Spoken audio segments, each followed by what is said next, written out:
The following podcast will contain spoilers, tangents, hot takes, and excessive foul language.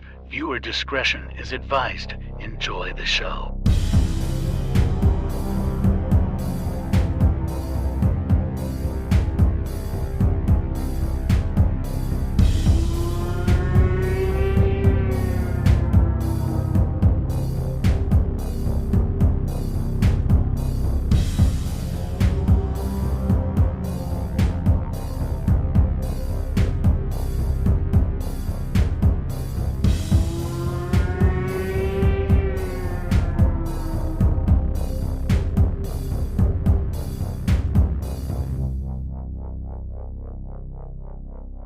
Greetings, horror fans, and welcome to episode 322 of Frightmares. I'm your host, Austin Proctor, and joining me today for 1999's House on Haunted Hill is Michael Vyers. How we doing?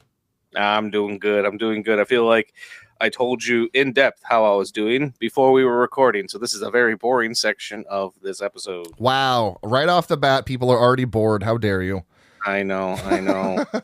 I am failing at my co-host duties. Yeah. So this is the last episode for the 90s. We are going to be going on to the 2000s here in the next episode. It's kind of crazy that we're essentially halfway. Actually, the 2000 movie will be halfway through the history of horror.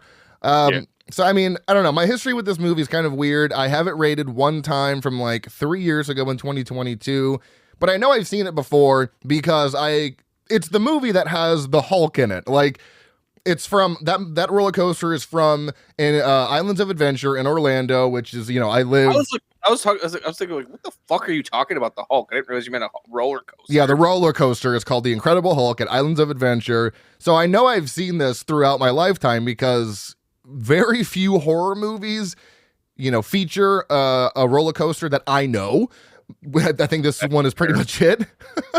So I know I've seen this quite a few times, and like I said, this is a remake of a 1959 movie directed by William Castle, starring Vincent Price. He plays, it's very obvious who plays the Price character in this movie, because he I have looks... thoughts about that. Yeah, and I actually have some fun trivia about that as well.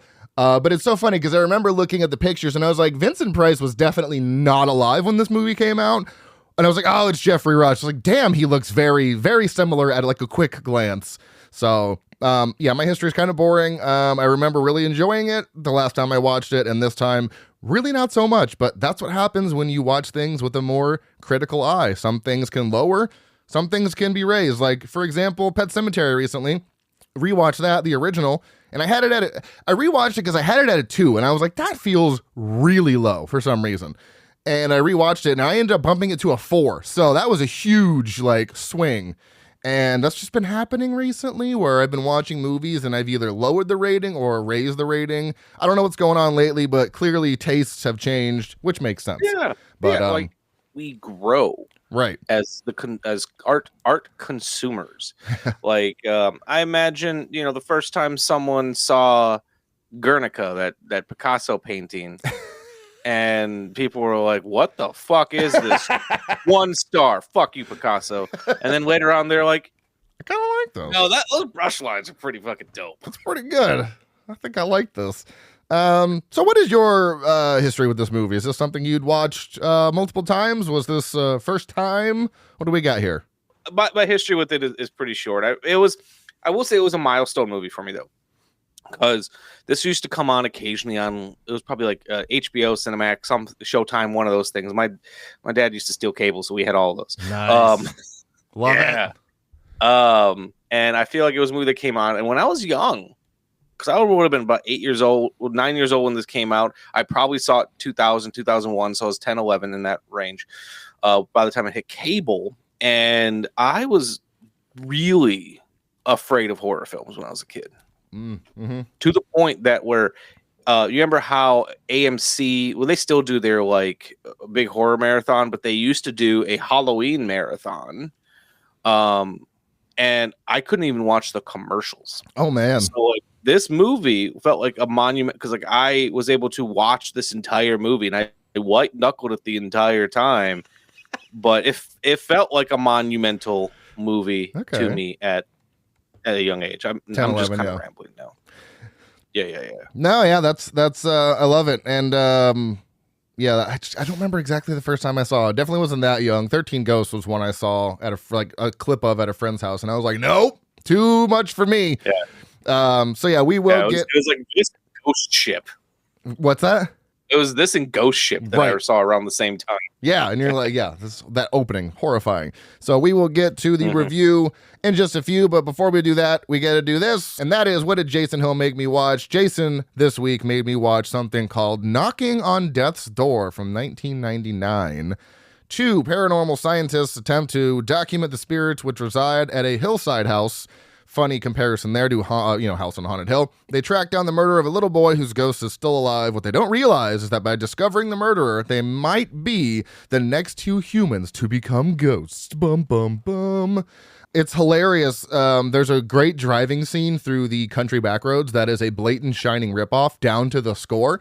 I thought it was the same score, but it's slightly different notes. Instead of like bam, bam, it's like bum. It's the same fucking noises, so that's hilarious. David fucking Carradine randomly pops up in this as a doctor, and he's in a lot of the movie. Don't know what he's doing in this, but hey, you do you. More than likely, David Carradine doesn't know what he's doing in this either. Was I in this? I haven't seen it. I'm just making assumptions now at this point. Yeah, it was kind of funny. The main character, Brad, is clearly a red flag and projects his insecurities onto his wife, but she did have an affair before they got married. I don't think it's necessarily justified, but I can kind of see where he's coming from, but whatever. There's some really good like haunted house elements and effects in this.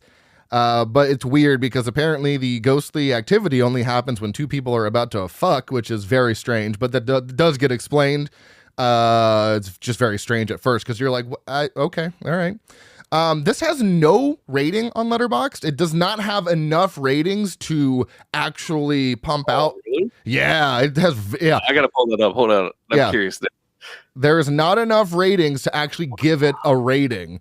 But the highest rating that it does have would be a 2 out of 5 with 33 2 out of 5s. So it's kind of funny. This is a very, very apparently underseen movie. It is on Tubi if you'd like to stream it. Jason gave it a 2.5 out of 5, and he said the most Shining ripoff score I've ever heard, but always fun. Finding a new Concord movie I never knew existed. I gave it a 3 out of 5 with a heart. It was fun. It's very 90s. Clearly very 90s, and the story is kind of bizarre, but it's still like a fun watch. Like I said, really good haunted house elements, decent effects, no crappy CG. I enjoyed it. So oh wow, it's only got 16 reviews, right, and 125 people have clicked it as watched on Letterboxd. Right, it's like that's one has I know, but it's readily available on Tubi, so I thought that was hilarious. But yeah, it's a good time. Again, that is Knocking on. What's that? I was gonna say William Hickey is in this movie. Who's that? William Hickey, you would best know from Christmas Vacation as playing Uncle Lewis. Apparently, he was the sheriff in this movie. I don't know why that's so random. That's so random. Oh my god. And he was also in, hold on, I'm clicking on it. He was also in, come on, Letterboxd. He's also in Puppet Master as Andre Touillon. Yeah, he was also in Mikey and Nikki. Remember I made you watch that? Yeah. And he's in My Blue Heaven too. What the fuck? Major Pain. Man. Wow. Crazy something. William Hickey, man, is just showing up and he's shit. Just showing up? Wow. A lot of Puppet Master movies. All right. So he's the David Carradine of Puppet Master. Of Puppet Masters. So Knocking on Death's Door, check it out on Tubi. Again, that is from 1999 if you want to have a good time. Jason says, check it out. You'll probably hate it. Boom. Thanks, Jason. Let's move on to the highest grossing movies of the year and the Oscar winners as well. So the highest grossing movie of 1999 was Star Wars Episode 1, The Phantom Menace. No surprise there, bringing in just over $1 billion. Oh, I saw it in theaters. I remember that pod race scene is still one of my favorite movie-going experiences ever. That's one of the first movies I ever remember seeing in theaters was Phantom Menace. I was 9. So, highest grossing horror movie of the year, Blair Witch Project, $248.6 million.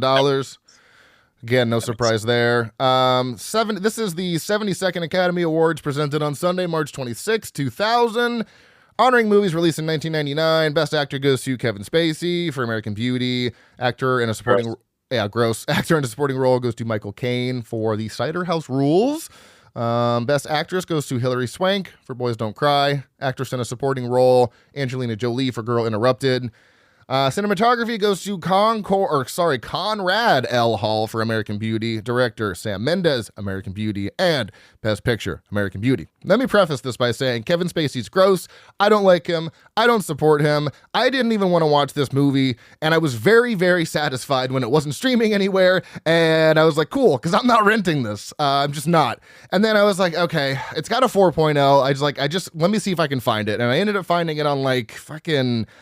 some other streaming site that was free. I can't remember what it's called, but it had ads and shit like that. So I was like, let me just put this shit aside because I told myself I was going to watch all the Oscar nominees. And it's so annoying how much I love this movie. I hate how much I enjoyed this movie. It irritates me so much, because if you don't know, Kevin Spacey had like a lot of sexual allegations from, I think like 8 men or something like that, going back as far as like 1986. And the description of this movie is a sexually frustrated suburban father has a midlife crisis after becoming infatuated with his daughter's best friend. His daughter is a teenager, so he's infatuated with the teenager. I'm like, this is imitating life way too closely. I'm not a fan of this, but it's weird because the interactions between Spacey's character and Mina Suvari's character is very limited, honestly, and it doesn't even feel like the focal point of the movie. There's some stuff in the beginning and then obviously some stuff at the end. But other than that, it's really more about the daughter and her experience, and I guess the mother as well. It's about all three of them and just experiencing life. Kevin Spacey's trying to get back to who he used to be because he feels like a castrated man in a marriage. The wife is obviously terrible. You don't like her. At least I didn't like her. I was not on her side. And then you have the daughter, I can't remember her name, who's just growing up in a household with 2 crazy people.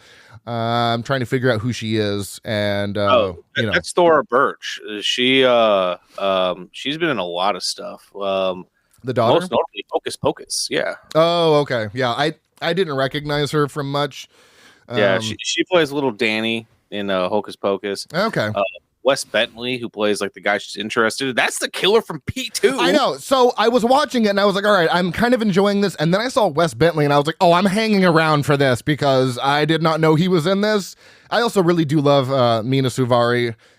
She's great as well. So I was like, all right, I'll stick around and watch this for the people that I'm interested in. But Peter Gallagher pops up. He's great. Peter Gallagher. Yep. Chris Cooper's always popping up. Like everything about this movie is very strong. Right. Alan Ball, who wrote it, would go on to make True Blood, which was one of my favorite TV shows HBO ever put out. You know, Sam Mendes would go on to direct a fucking Bond movie. Right. Bond movie. Like it's got a lot of good elements for sure. Yeah. 2 Bond movies. Sorry. Yeah. So there is definitely a joke that did not age well where Spacey's character threatens his boss with sexual harassment charges. And I was like, yuck, that's gross. But yeah, so it honestly though, it is such a well-told story. It is fucking fascinating. Mm-hmm. And it really is a genuinely good movie. I just wish Spacey wasn't involved in it after the recent things that have happened. Nonetheless, at the end of the day, I was honestly shocked at how much I like this. It has a 4.0 out of 5 on Letterboxd. I gave it a 4.5 with a heart, and I said, now I finally have context for that Katy Perry song because there's a bag blowing in the wind. So now I know what she's referencing. Oh, you're gonna see movies from the early 2000s that are spoofing the shit out of this movie. Now you're gonna get it. Yes, a lot of things will make more sense. So yeah, I also want to give a quick little shout out to the writer of this movie, Alan Ball.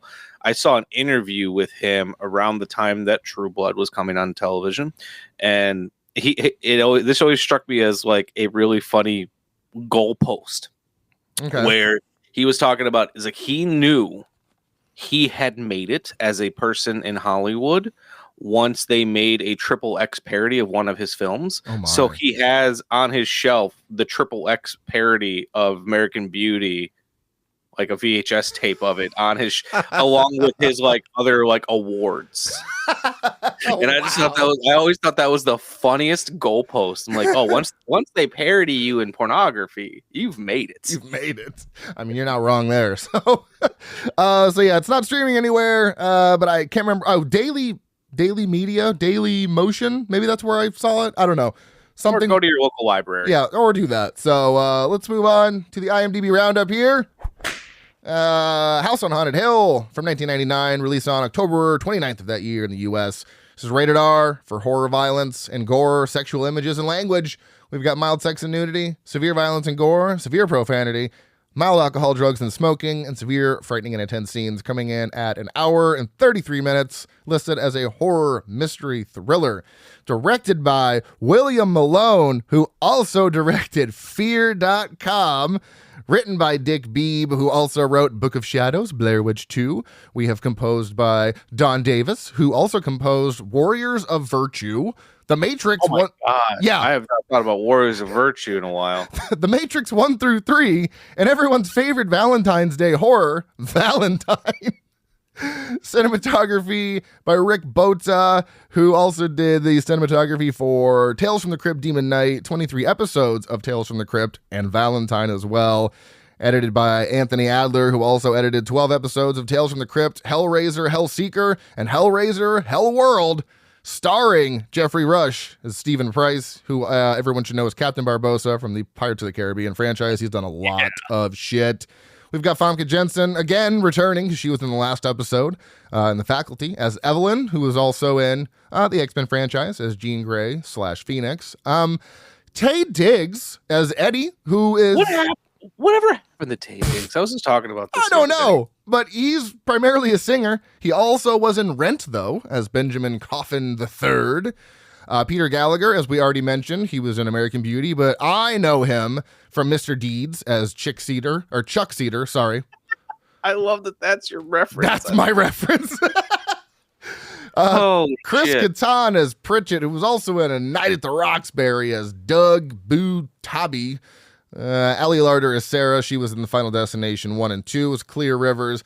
And then we've got Bridget Wilson Sampras as Melissa, who was also in Billy Madison as Veronica Vaughn. Also, shout out to Jeffrey Combs. Estimated budget of $37 million, grossing $42.6 million, filmed in Los Angeles, California, and Orlando, Florida. You can watch this on Tubi. Movies that came out around the same time, we have Double Jeopardy, From Dusk Till Dawn 2, Texas Blood Money, Fight Club, Bats, The Bone Collector, The Insider, Dogma, Sleepy Hollow, and Toy Story 2. What a wild array of genres we have there. Yeah, that was a weird year. That was a weird year. IMDb summary: an amusement park mogul offers a group of diverse people $1 million to spend the night in a haunted house with a horrifying past. This is House on Haunted Hill.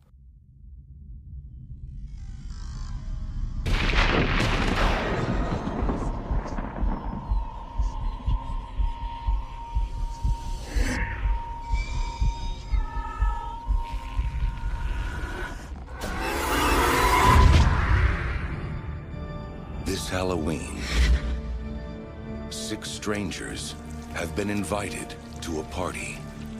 If they can stay up till dawn, they'll win $1 million each. The only catch is that they'll have to live through the night. Let the games begin.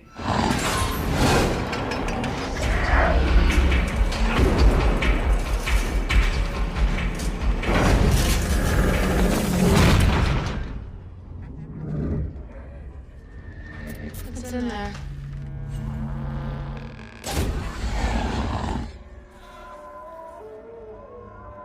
Hey, I think I got something.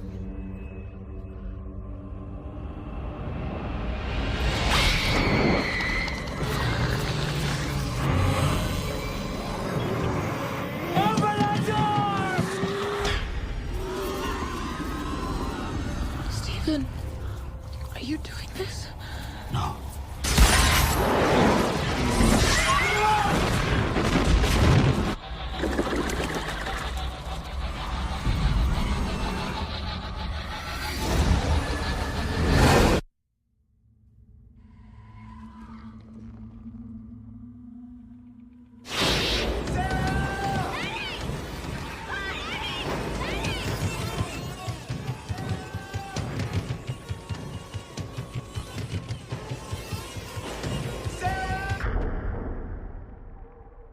All right, Michael.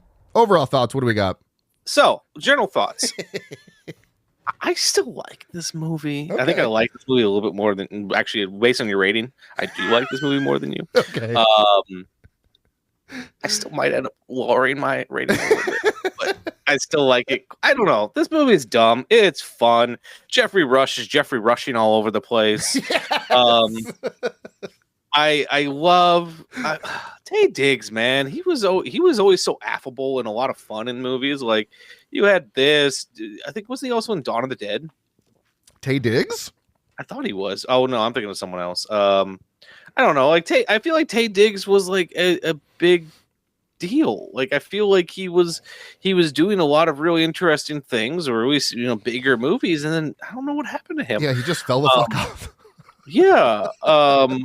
And like it's interesting watching this movie because it's just kind of filled with a who's who of the 90s. Chris Kattan is doing a relatively straight performance throughout this, where he's not like he's kind of fun and kind of goofy, but he's not doing anything for laughs necessarily, which coming off of Saturday Night Live is kind of surprising. I don't know. It's a weird movie. The effects, they get a little CGI-y at the end, but yeah.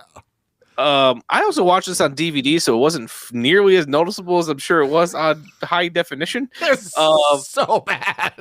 Oh, let me tell you though, the DVD I watched is one of those old like cardboard snap covers. Oh, the snap cases. Yep. Yeah. The first generation of DVDs. Yeah. Love it. So I like it. I think it's just a dumb, fun movie, and yeah, I don't know. All right. Maybe I'm just softening with old age. So my overall thoughts are this is definitely a movie that had potential, seeing as the original was from 40 years prior, and updating for the modern ages or for the modern era audience, whatever, would have been simple, but it just kind of missed the mark for me. But I mean, there are some likes here, like for example, the opening shot of the house on Haunted Hill. Looks incredible. I assume that was a miniature of some sort, but it looks great. I love the long, just big, tall house on the hill. Like, I think that looked great. Yeah. It's obviously, I think it. I also agree. Like, I think that's just a cool looking spot. I appreciate that they didn't necessarily try to reuse the house from the original film. Like they did something different, and I think it kind of worked. Yeah, they did something pretty different, and it worked very well for me.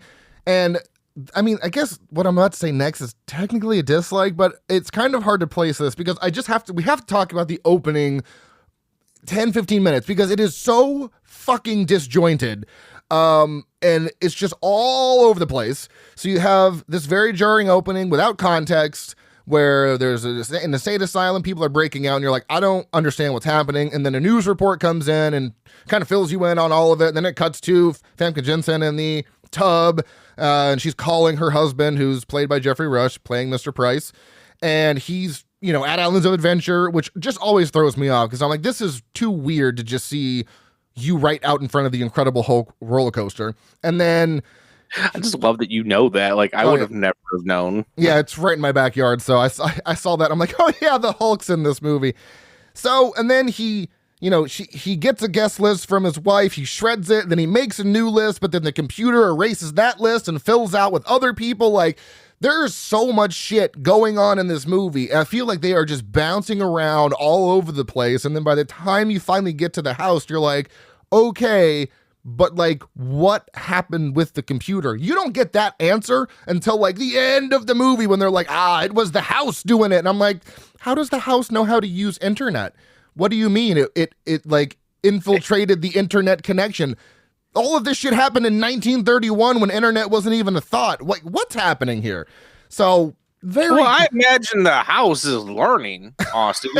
You think you can teach an old house new tricks. What is this, Smart House from and then Disney Channel? Also, like Chris Kattan, yes. Chris Kattan has mentioned that his dad and like grandfather, like, so newer people have been killed and added to the house roster. And I imagine you get enough brains together, they're like, okay, we can figure out a computer. It's just so funny because they're like electrical signals and phone lines and power lines. And I'm like, this is a stretch for how all of these people got here. But okay, whatever, it's fine. I think the movie is so close to being timeless. So close. And I like that because you're like, man, if you didn't have these certain things in there, you'd be like, I couldn't play, I'd have a hard time placing the year, even though the clothes are pretty 90s. But like the biggest giveaway is that goofy handheld camera that was really popular around that time, which Veronica Vaughn's character's using. And you're like, this is 90s. I mean, you can't get away from that. So it's almost timeless in a sense because, the set on the inside, it's just a big old asylum. Everything's dilapidated and just falling apart. So it would really be hard to be like, oh, this is from 1999. Then she pops out that camera and you're like, okay, got it. But I do love the set pieces and the overall look of the movie. Clearly, this cost a lot of money. Like I said, it was about $30-something million. And I think they put a lot of that into the effects, obviously paying those actors because those were all pretty big actors at the time, and just the overall look and aesthetic. It looks great. I mean, to be on that set would have been incredible because, like I said, it just looks so good. It's very convincing, and there's a lot of good practical effects too. They use practical effects until like the last 20 minutes, and then it is just this. It's not even like CG. It looks like a superimposed Rorschach test, and I'm like, this is bad, guys. I wasn't really into it, but I was enjoying it as much as I could. And then the ending happened, and I was like, oh, man. I was like, they really blew their load.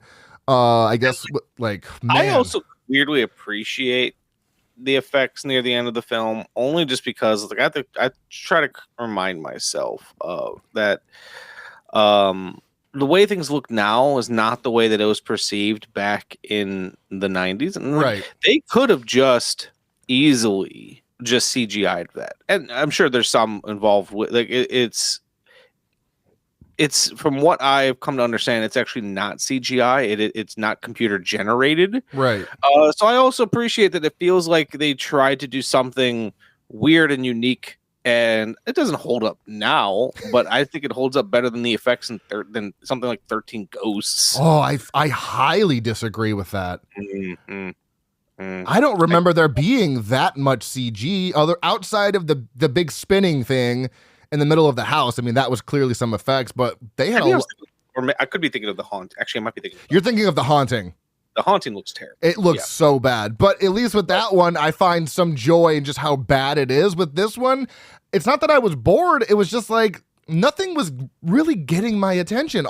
Every actor outside of Famke Janssen and Jeffrey Rush was kind of just not great. And like Ali Larder, for example. You're not wrong. Ali Larder. I was like, you're so much better than this. And it feels just so forced. Taye Diggs was fine. Chris Kattan was just way too high energy for me. And also, he's kind of ruined for me, unfortunately, because he's in an episode of How I Met Your Mother where he's parodying Ted's character, and he's doing it for like just to be ridiculous, and all I can see every time I see his face is him in that show. So it's not even his fault, it's my fault because of the association I have. But he was just way too just over the top for me. But yeah, there's no real performance where I'm like, oh, I'm locked in. Like even Jeffrey Rush at times he's like, no one just feels consistent in this movie. It's just I mean, I guess Famke Janssen is. It feels like they're having fun. I'll give them that. Like I feel like Jeffrey Rush is having the fucking time of his life. Oh, he's definitely having a blast. And Famke Janssen as the kind of, I guess, the bitchy character. She's so great at being like the sweetest person on earth and also being a bitch. Like she plays both things so well. So yeah, this movie's so interesting. And there was even a moment too where I got to the end, and when Evelyn, I guess, dies for real, when she dies for the fake time, you can tell like Price is upset. Even though they have this weird relationship where they fight and claim to want to kill each other, he's like, "Who killed my wife? It was one of you. It's not the house. The house isn't haunted." I was like, "Oh," like my heart kind of went out to him. I was like, "Okay, so he does love his wife, even though he claims that he doesn't." Like that was probably the most convincing part of the movie when I saw him just like really get emotional and sad. I was like, "Oh, poor Mr. Price." You do love your wife. Yeah, and like it's it's like I said, like it's a formulaic film, Right. But what I do appreciate about it is I appreciate that William Malone really felt like he was bringing a lot of interesting sensibilities to this film. At times, it kind of felt a little Lovecraftian. I like movies that have like this type of backstory about like there's an evil doctor who was doing evil doctor things once upon a time. Like I don't know, it's a trope that I've always really appreciated. Oh yeah. I also love that once Price went into what was that chamber called? Oh yeah, that spinning chamber where they saturation chamber, something like that. I love when they brought in that. I loved a lot of the effects in that sequence. Mm-hmm. I love the zoetrope type vibe that they brought in. I thought, like, I feel like some of the problems with this film has come on more of a script and sometimes performance level, but I just really appreciate that. I feel like William Malone tried to make the best fucking movie he could. I agree. I think he definitely swung for the fences and tried to, and because like I said, there is a lot of love that was put into this movie, from the wardrobe to the sets to the lightings and they clearly seem to like the original film because there's a reverence to it, because instead of like shitting on it, it feels like they're just trying to like, okay, here's the story from the original one and let's try to quote unquote elevate it. Now whether or not that worked is up to personal interpretation, but I feel like they were trying to make the best remake they could before remakes were oversaturated. Like this probably felt like a kind of a crazy idea at the time. Yeah, because I mean, when you really think about it, I mean, because you had House on Haunted Hill in 99, then you had 13 Ghosts 2000, then you had The Ring 2001. I mean, really, the 2000s is when we just started pumping out remakes. Obviously, there have been remakes before, like 78 with Invasion of the Body Snatchers, The Thing 1982. Like, there had been remakes before this. Oh, yeah. But it seems like this was maybe not necessarily the jumping off point, because this movie didn't even make a lot of money. So I can't sit here and say this is the movie that, spurred all of these, remakes, but we really did start to it really got oversaturated. You're right, in the 2000s. And I think there is a lot of heart in this. I can tell that the director, writer, obviously like the source material, and they tried to modernize it for 1999 with the computer thing. Like, that is a great way to modernize a guest list. Whether or not that works for you is going to be up to your discretion. And then they even had some nods to the original, like with the guns. Everybody got a gun. I know that's what they did in the original. But as opposed to, it's weird because like the twist in this movie is the house is actually haunted, which is kind of strange.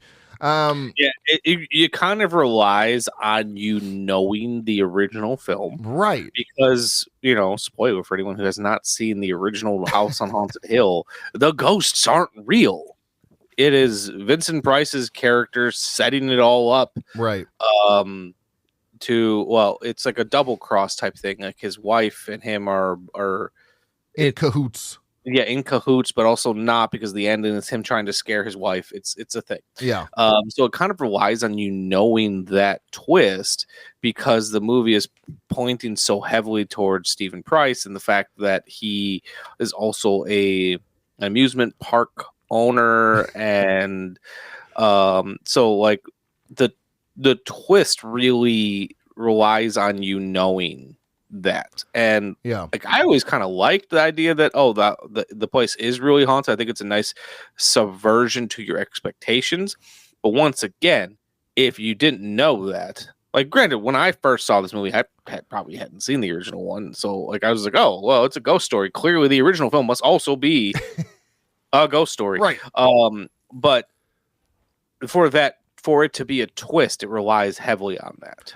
Yeah, exactly. So, and the whole time, and that's the one thing I do really enjoy about this movie, is the fact that it kind of goes back and forth with pointing the finger at somebody, but at a certain point I'm like, all right, we need a definitive answer, because they just keep going back and forth. Because like, these are the notes that I literally took. It was like, okay, Price is clearly behind this. I'm like, wait, no, maybe it's Evelyn because she wants him dead. Okay, no, I think it's definitely Price because he has a man in the chair doing some effects. And then it's like, but wait, I think it might be Evelyn. Oh, never mind, she's dead. It's got to be Price. Oh, this movie took you for a ride. Oh, yeah. And then I was like, oh, wait, so now it's Evelyn and Blackburn because they're in cahoots. Oh, no, she just killed him. Now it's just Evelyn. Wait, but they're all going to think Price is doing it, but it's really Evelyn. Oh, shit, Price is dead. Wait, no, he's alive. Like, like, oh, my God. Like, you have to pick something at a certain point. And I was getting so frustrated with, like, I like not knowing who it is, but it just kept flip-flopping so much. And then you're like, oh, no, just kidding. The house is really haunted. And here we are. But I mean, I guess you do kind of get that the house is haunted when Price goes in to talk to his guy in the chair and he spins him around and like his face is ripped off because you're like, I don't think it's like fucking hollowed out. Yeah, I'm like, I don't think Evelyn did that. I don't think so. But it's, yeah, so I love the finger pointing, but after a while you're like, oh my God, it's like I'm getting confused as to keeping track of who's doing what. So, but yeah, I mean, it's such a strange movie. It is going back to having to see the original, you're right. You do almost have to see that. And maybe that's why my rating changed, because the last time I had seen this, I hadn't seen the original, because I watched the original for the first time like maybe a year ago. So watching it again, I'm like, okay. Like normally my goalpost for if I feel like a remake is successful is, can it hold up with, like, can I watch it independently of the original film, right, that it's spoofing, or not spoofing, but like remaking, and enjoy it. And yeah, so it's interesting. I hadn't thought about it until this conversation that it does kind of rely on that. But I still do think that this remake is more successful than others like it, or some of the ones that would come later on, because I feel like it does what I look for when a movie is remade. It keeps the core element of what the story is, but then they allow the filmmakers to update it and do something different with it. It's not just a beat by beat remake. Say something like Flatliners was. The Flatliners that had like that movie was terrible because it was all the same beats and it did absolutely nothing different. And or like I had just watched the original Longest Yard with Burt Reynolds because I'm writing a piece on it, and it has the remake with Adam Sandler has every single story beat exactly the same. Oh wow! Like, that's not what I want. Like right now we're in a place where like there's more remakes than ever before, and like I said, I can't speak for other fans, but I would rather watch the filmmaker change things and try to make it their own story than just give me the same shit, because this movie's going to get made anyways. The studio's already decided it, and I just don't want to see the same thing over again. No, I agree. I think obviously there are certain elements and beats you should hit, that, you know, to pay homage to the original, or to at least keep people, you know, take the good parts of what you're remaking, but then do your own thing with it. Like, I know I have a very, very hot take about Pet Sematary, the remake, and I love that movie because I feel like it does exactly what I want. It keeps true to the original, but then also does its own thing. But for example, I recently rewatched the Omen remake, and it is literally, it's so bad. It is a almost shot-for-shot remake, and at least with Psycho, I really like Vince Vaughn's performance, and I really enjoy him in that because it's not something he typically does. But I mean, Psycho is also basically shot-for-shot, but I just like Vince Vaughn's performance. The Omen is like I give Darabont a pass only because that was his goal. His goal was to do a shot-by-shot remake. Oh, well, he's not just hitting the same. He's not just hitting the same story. Like the Omen hits the same story beats, but tries to, change the way things are shot and filmed. Right. Like, don't get me wrong. In the Psycho remake, Gus Van Sant, he does make some changes, but his goal, he's essentially making an art film. Let's be real. He wanted to see if I make the same movie over again, is it Psycho is a masterpiece. If I do the same exact movie a second time, is it still a masterpiece? Interesting. Okay. He's almost doing some film school bullshit with it. So I kind of give him a pass for that because he went in with that intention. Okay, so then that makes me feel a little bit better about my rating on Psycho, because it's not like it's a 3 out of 5. It's not like I just enjoy it. But yeah, The Omen is just a fucking soulless remake. No one seems to want to be there. They're all giving just half-ass performances. The kid isn't nearly as scary as the original kid. So for House on Haunted Hill, it does a lot of good, I think, but it also just there's some things that hold it back for me. And I try to put myself in, how would this have affected me in 1999?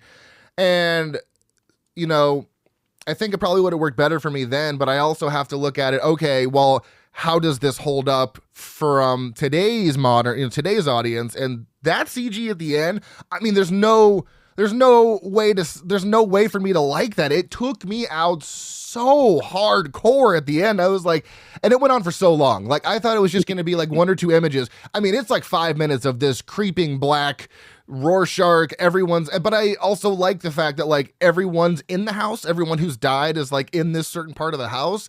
But those effects were just, it was so bad. And then how it ends with them just up on the tallest part of the house, like, how are they getting down from there? Like, honestly, how are we getting down? They don't have cell phones. How are you actually getting down from that? So there's a lot of good, but I think there's also a lot of bad. But I appreciate everything that the team did behind this. Like, they wanted to make the best thing they could. I just don't think it necessarily holds up 26 years later, I guess. And that's fair. Is my point. That's fair. Yeah. Like, I think in the context of its time, I can see why it was a mild success that they tried to do some more, and it kind of put Dark Castle on on the filmmaking path, like right. it.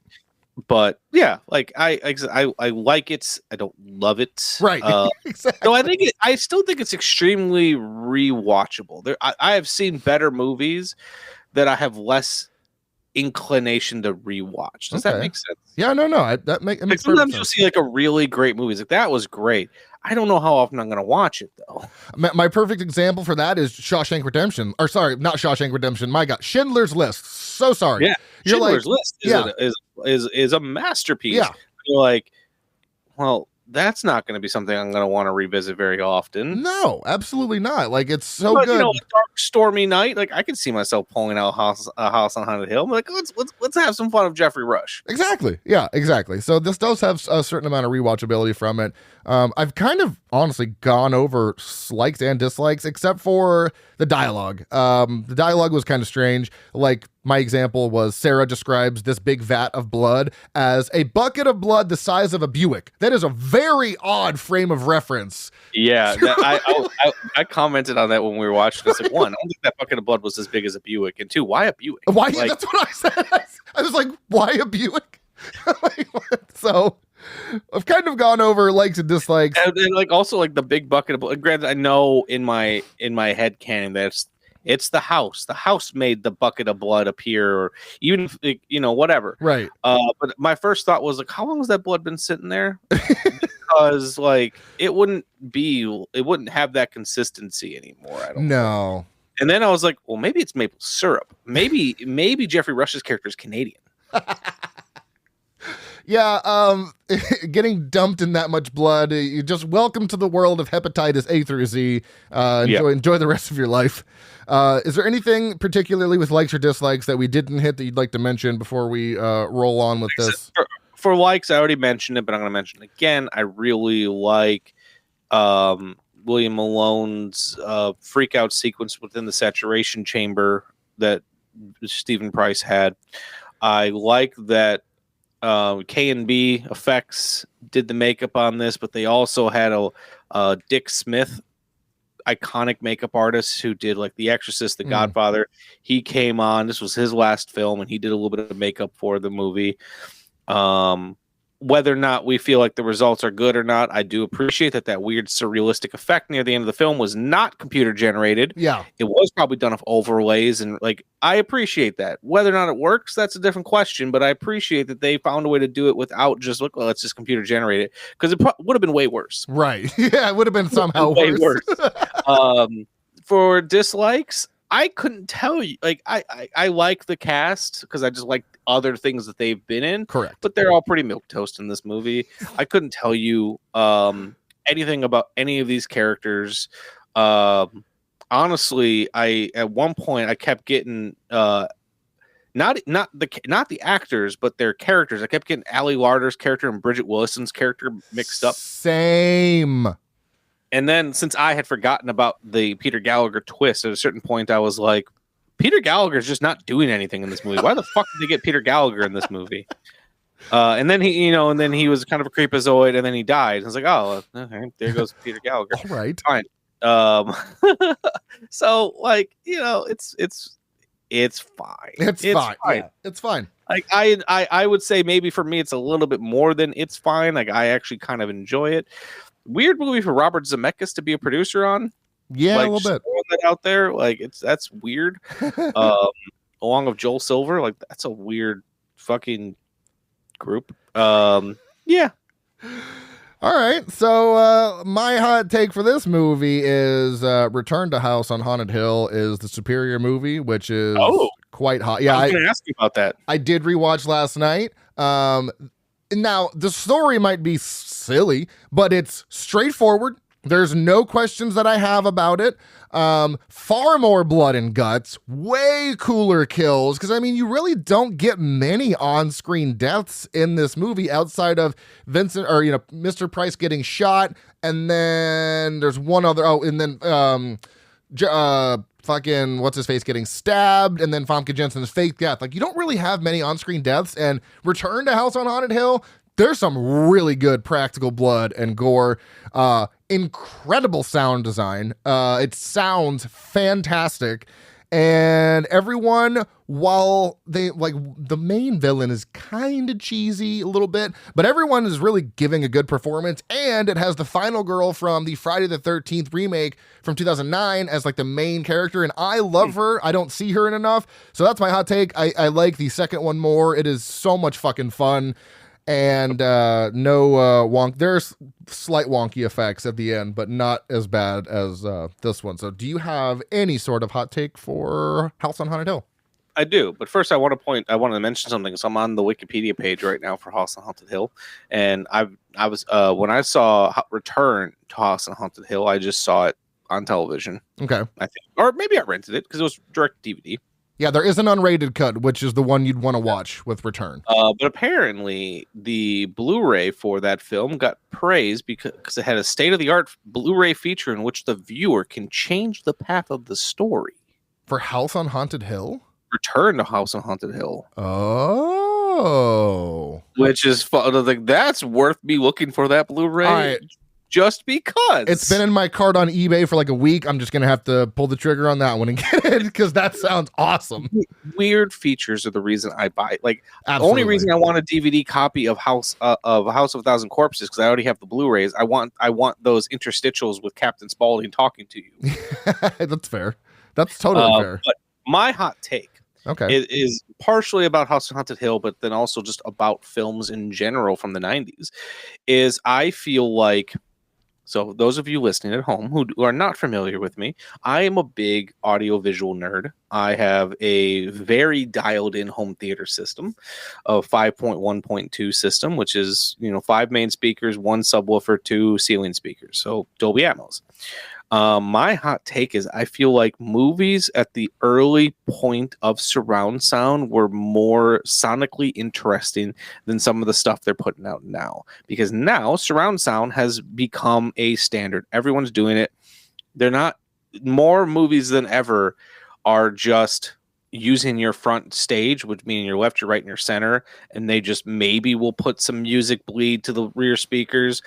Unless you're a big film like Dune, even the Marvel movies are not that interesting. This movie had sound.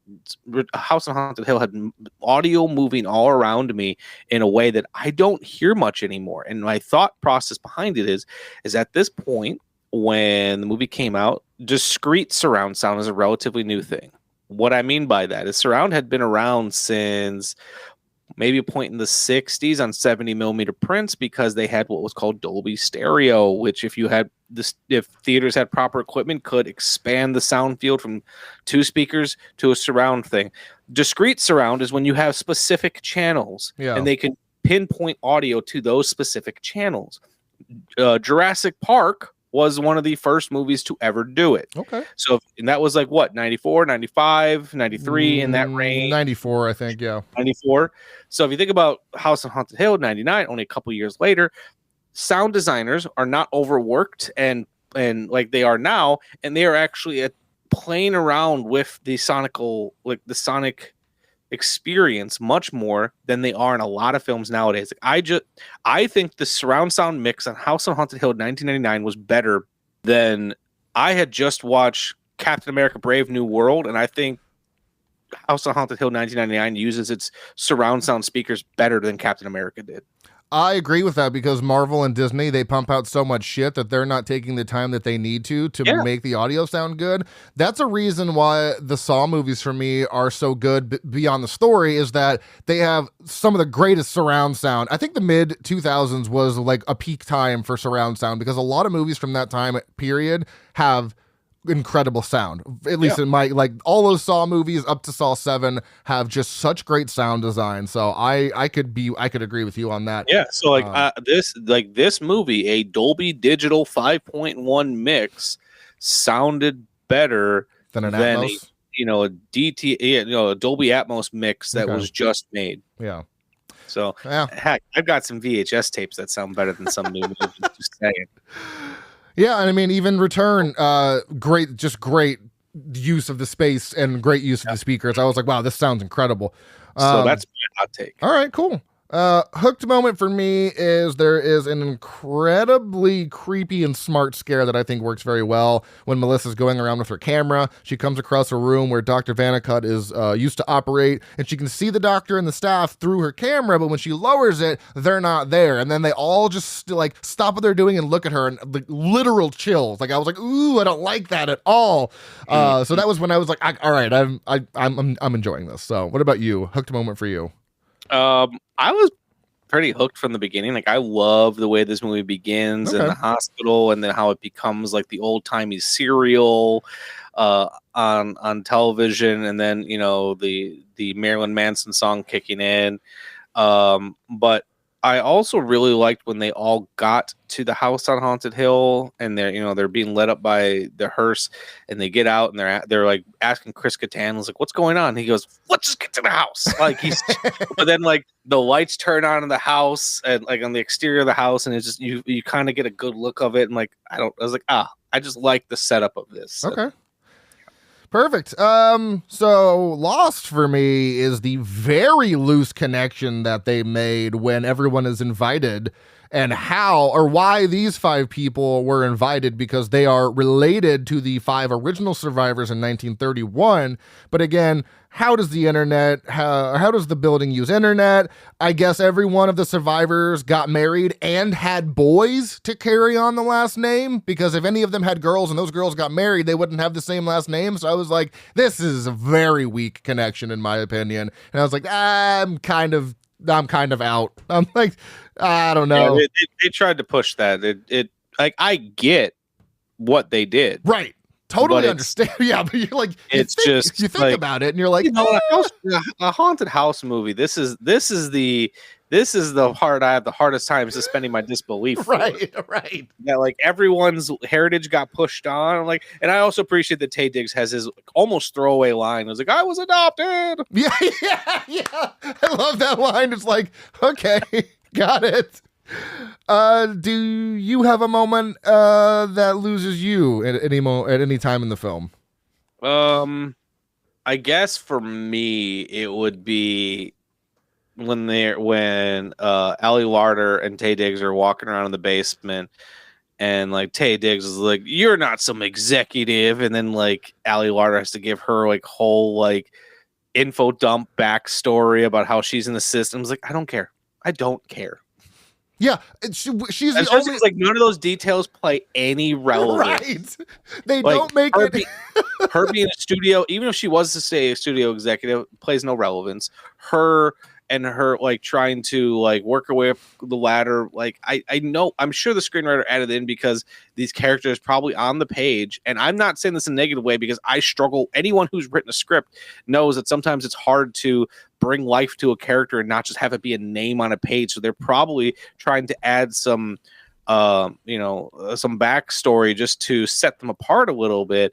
It's just like, I didn't care. Yeah, because, okay, so if you're the, she's not who she says she is, so why did the house, I don't know. So it's like, was the lady that was actually the person supposed to be there? And that's why Ali Larter's character escaped, because she wasn't the person she said she was, but she's the only person we get any sort of backstory on, like that, where they sit down and talk about it for a second. You're like, this feels like throwaway. Yeah. dialogue. Other than like a little bit of Jeffrey Rush and Famke Janssen's like backstory, like Right. where they're barbs when they're throwing at each other, like, Jeffrey Rush being like, well, you slept with everyone in our neighborhood, shit like that. Like, Yeah. we get a little bit from them, but yeah, none of the other characters we really learn anything about. So then Ali Larter's character getting that weird exposition just felt weird. Strange, and then, yeah. like I said, I kept getting her and Bridget Wilson's backstories mixed up, because like Bridget Wilson, I think, was like trying to be a TV host or something, because she had like that I don't know. I don't know. I don't fucking know. I already talked about my horror moment, but I'll just reiterate it. It's when Steven... Ooh, can I point out one thing real quick? Yeah, go for it.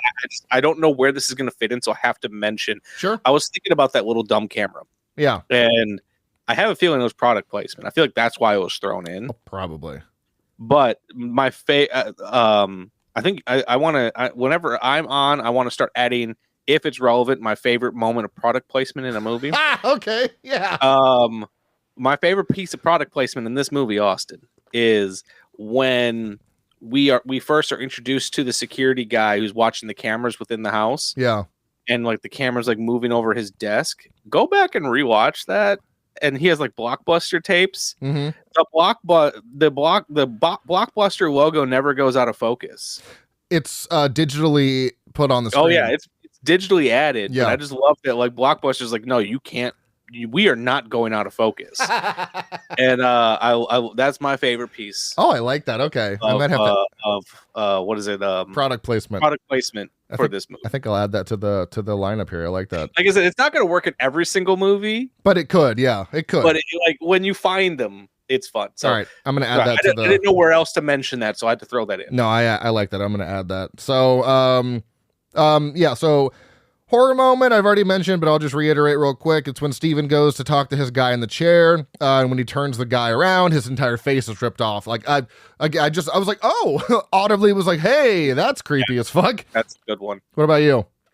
I'm gonna pretend like I have not seen this movie before, because Okay. like, if I had seen this for the first time, I feel like that setup at the roller coaster probably would have been mine. Like the elevator and the roller coaster going off the tracks, because you don't know anything about Stephen Price's characters. So you don't know this is like things that he has set up, and then there's that bait and switch of when the guy comes up and talks to him, is like, sir, we have a problem, and that's right after you saw like the tracks go off, and then you're like, oh no, he knows something's wrong with the roller coaster, and then the cart goes off, and then it fixes itself, and then he goes, oh, the robot's arm keeps coming. Like I just think it's a little it's a fun little bait and switch moment. Yeah. That I remember when I first saw the movie, I was like, oh, the cart just went off. This is Final Destination. Right, yeah. What did Final Destination draw inspiration from this?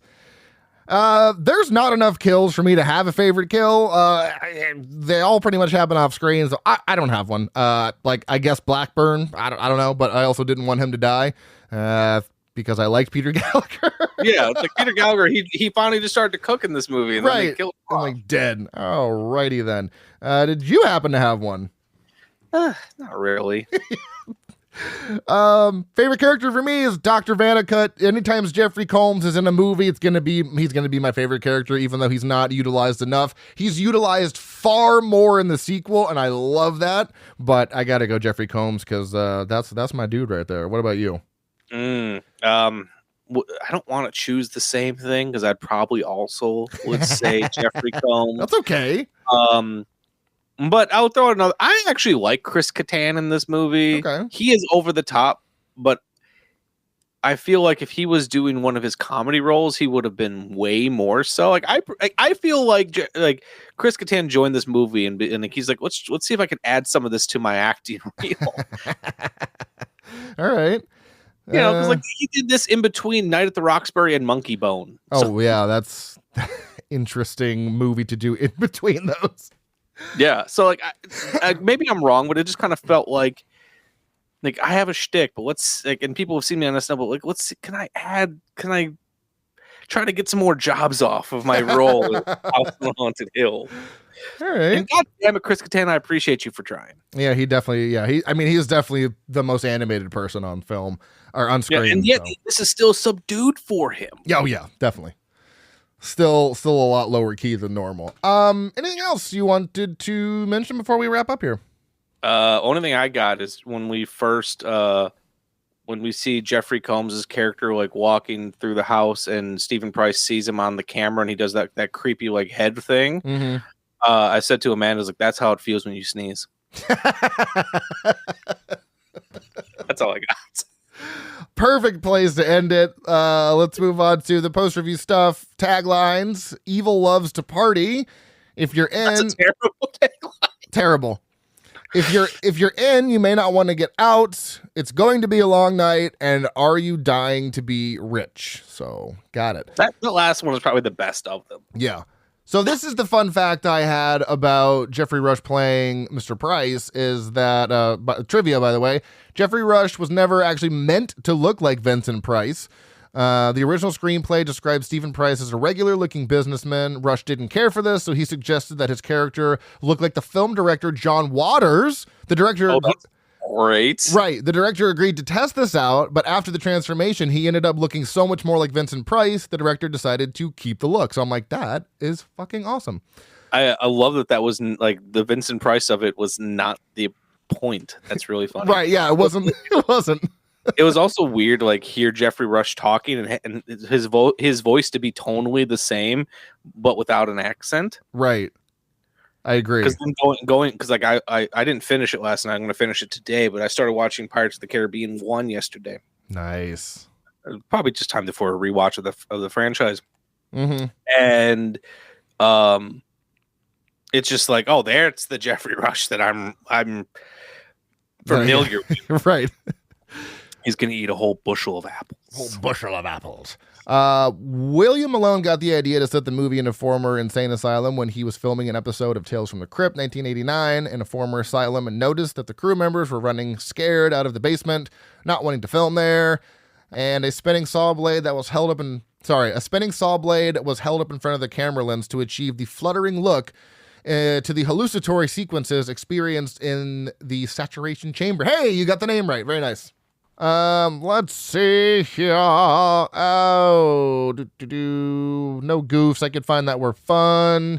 Rated 5.6 out of 10 on IMDb, 2.7 out of 5 on Letterboxd, has a 31% on the tomato meter and a 42% audience score. What did you rate this, Michael? I gave it a 3.5. It's probably going to go down to a 3, but I gave it a little heart.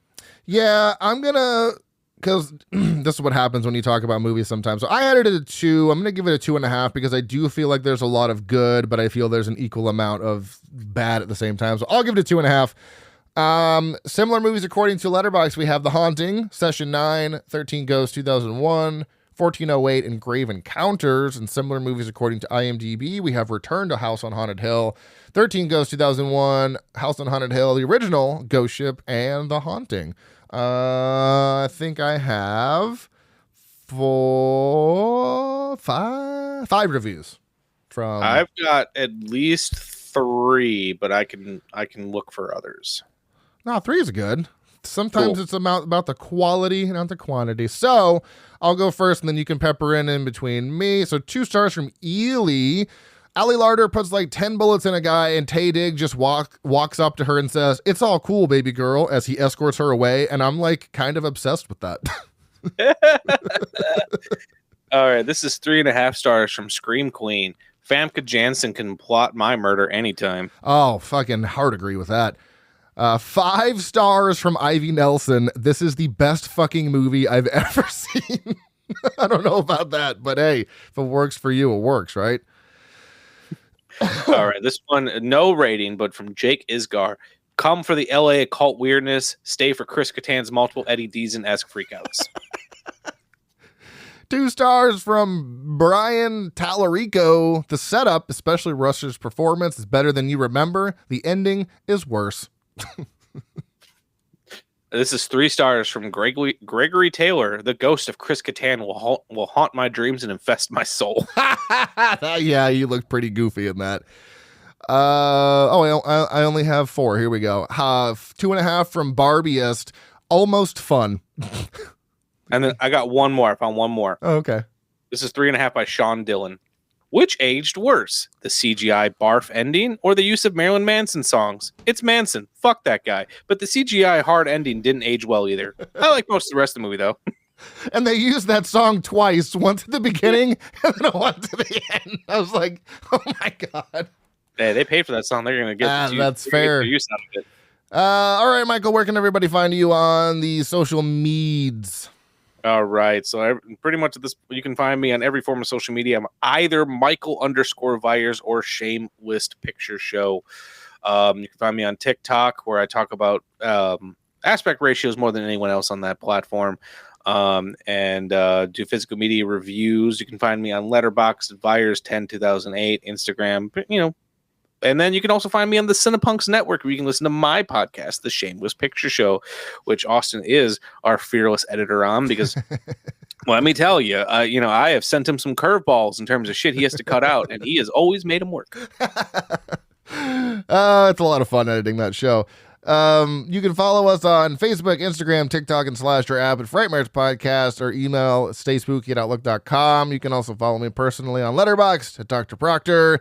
Next week, Corey and I will be back doing a brand new movie for this year. We're going to tackle 28 Years Later. Unfortunately, we could not get a guest director on the show because timing just didn't work, and I didn't want to not put out a bonus episode, so I figured why not do a movie that just released and is very relevant and also very anticipated by the horror community. So we're going to do that one. We'll also be talking about 28 Days Later, 28 Weeks Later. It'll be a longer episode, and we'll probably even throw in some other horror movies we've watched this year that are new for 2025. So we're very excited for that. And until next week, stay tuned and stay spooky.